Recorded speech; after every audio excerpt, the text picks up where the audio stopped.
Now, the American President Donald Trump has ordered what he calls a total and a complete blockade of sanctioned oil vessels heading into and out of Venezuela. Now, Trump has warned the U.S. naval armada, already deployed in the Caribbean, including the world's largest aircraft carrier, will continue to grow until Venezuela returns what he claims is oil, land and other assets stolen from the United States. Now, Trump has accused what he called the illegitimate Maduro regime of using oil revenues to finance the drug trafficking, human trafficking, murder and kidnapping. Maduro rejected the U.S. allegations of drug trafficking as fake news and said that oil workers should organize an international protest to defend free trade for Venezuelan oil.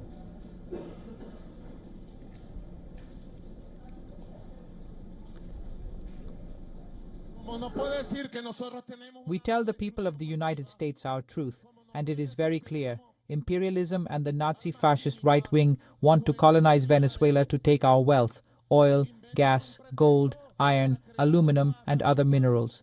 We have sworn to defend our homeland, and in Venezuela peace will always prevail, along with stability and shared happiness for our people.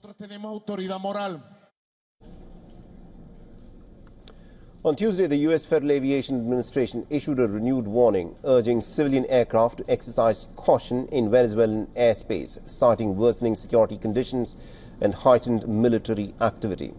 And the alert follows a reported near collision between JetBlue aircraft and a U.S. Air Force refueling plane near Venezuela. An incident the airline says was reported to U.S. authorities.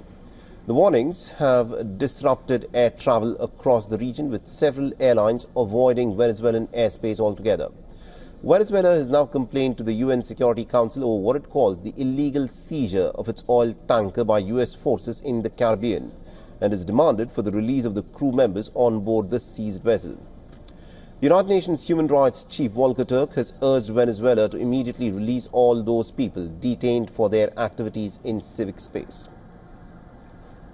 Unconditional release of all those arbitrarily detained for their activities in civic space, including Rocío San Miguel, Javier Tarazona, Carlos Julio Rojas, Eduardo Toros, and Kennedy Tejeda, their families and 4 teenagers who remain in custody after the 2024 elections.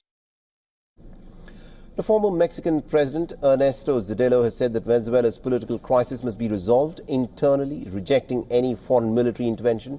And the former Colombian President, Nobel Peace Prize laureate Juan Manuel Santos, has echoed that view, warning that a military invasion will unleash uncontrollable violence.